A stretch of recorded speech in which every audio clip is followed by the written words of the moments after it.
Welcome to study growth. So today we will start action research. सबसे importantly ये क्यों मैंने एक अलग से स्लाइड में बनाया है, इसकी इम्पोर्टेंस इसीलिए है, इससे 2 या 3 सवाल हर बार पूछे जाते हैं, डायरेक्टली और इनडायरेक्टली।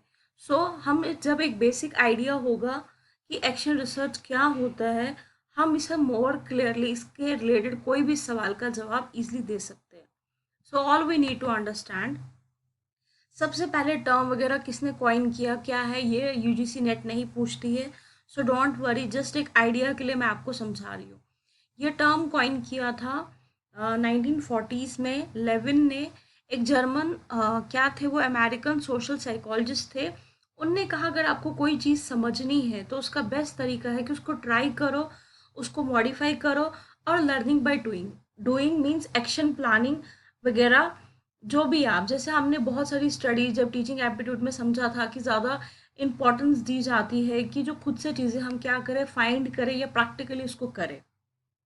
अब उन्होंने एक्शन रिसर्च को कैसे डिफाइन किया है, spiral of steps each of which is compose of circle of planning, जहाँ पे हम चीज़ों को प्लान करते हैं, एक्शन लेते हैं, फिर हम ढूंढते हैं फैक्ट और रिजल्ट ऑफ द एक्शन, उस रिजल्ट क्या हुआ उस पर्टिकुलर एक्शन का।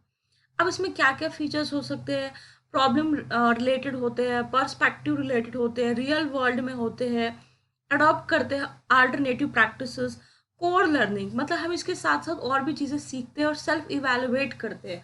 हम खुद से देखते हैं कि हम सही कर रहे हैं कि नहीं कर रहे हैं, हमें और क्या बेटर वे है इसको बेटर तरीके से करने के लिए।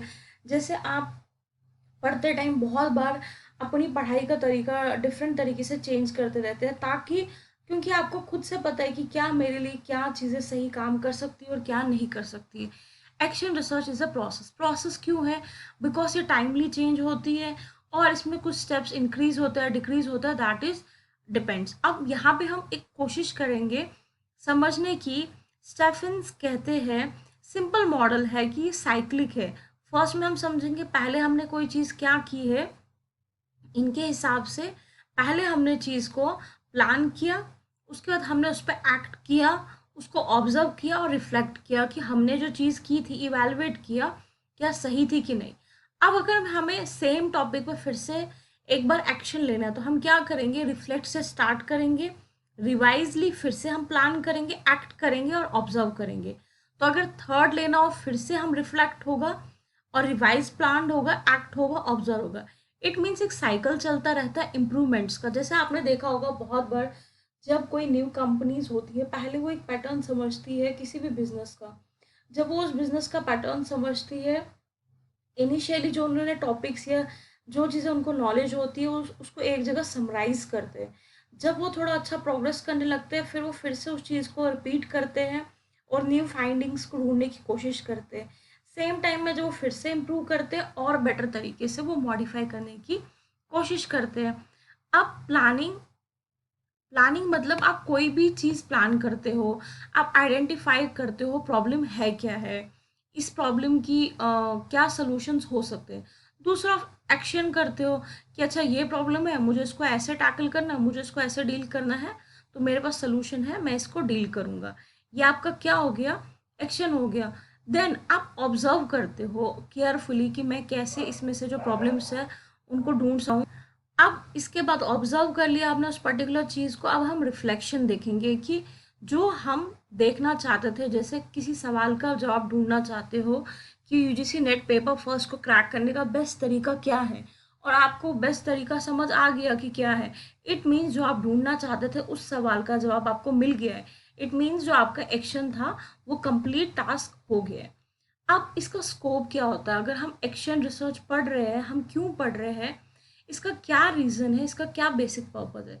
सबसे पहले करिकुलम प्लानिंग में ये क्या हमें हेल्प करता है कि हम और बेटर चेंजेस क्या कर सकते, क्योंकि एक्शन प्लानिंग में क्या होता है कि पहले आप एक्शन लेते भी हो, समझते भी हो, चेंज भी करते हो, मॉडिफाई भी करते हो। प्रोग्राम डिलीवरी, हमें कैसी लर्निंग स्ट्रैटेजीज और बेटर, बिकॉज आप क्लासरूम में गए, आपने एट वंस एक क्लास टेस्ट कंडक्ट किया, उस क्लास टेस्ट के बेसिस पे आपको पता चला कि कहाँ पे क्या चेंजेस लाने की ज़रूरत है, तो एक्शन आपने लिया और आपने उसको रिसर्च किया और उसका अब उसके बेसिस पे आप क्या करोगे, अपनी नेक्स्ट प्लानिंग करोगे। स्टूडेंट को असेसमेंट हो जाती है, हम चेक कर ले कि स्टूडेंट की प्रोग्रेस कितनी अच्छी है, क्या है, इवैल्यूएशंस भी कर लेते हैं कि कहाँ तक किस स्टूडेंट्स को क्या चीज़ समझ आ रही है। और इससे क्या हेल्प होगी, हम एक स्टूडेंट की, एक लर्नर का बिहेवियर चेंज कर सकते हैं एक बेटर वे में, क्योंकि as it is we know कि लर्निंग का मतलब ही होता है मॉडिफिकेशन ऑफ बिहेवियर, बिहेवियर में चेंज लाना, उसका एटीट्यूड, उसके वैल्यूज़, और हम मोटिवेट कर सकते हैं अपने स्टाफ को और बेटर काम करने के लिए। जब भी ऐसी एक्शन रिसर्च टाइमली होती रहेगी तो वो सिस्टम क्या होता है, और ज़्यादा अच्छा ग्रो होता है, और वहाँ पे जो लूप होल्स है, जो कमियां हैं, वो टाइमली करेक्ट होती है और एक सिस्टम और बेटर वे में चल सकता है। सो एक्शन रिसर्च काफ़ी इंपॉर्टेंट है, काफ़ी एक डायरेक्ट मेथड है और एकदम क्विक है। इसको हम डायरेक्टली किसी भी टाइम एक्ट कर सकते हैं, जस्ट हमें थोड़ा सा चीज़ों को केयरफुली ऑब्जर्व करना, that's it. I hope you understand this. Just read it once again, और इसके पीडीएफ में फिर से इसको एक बार समझो, so that you will get an better idea.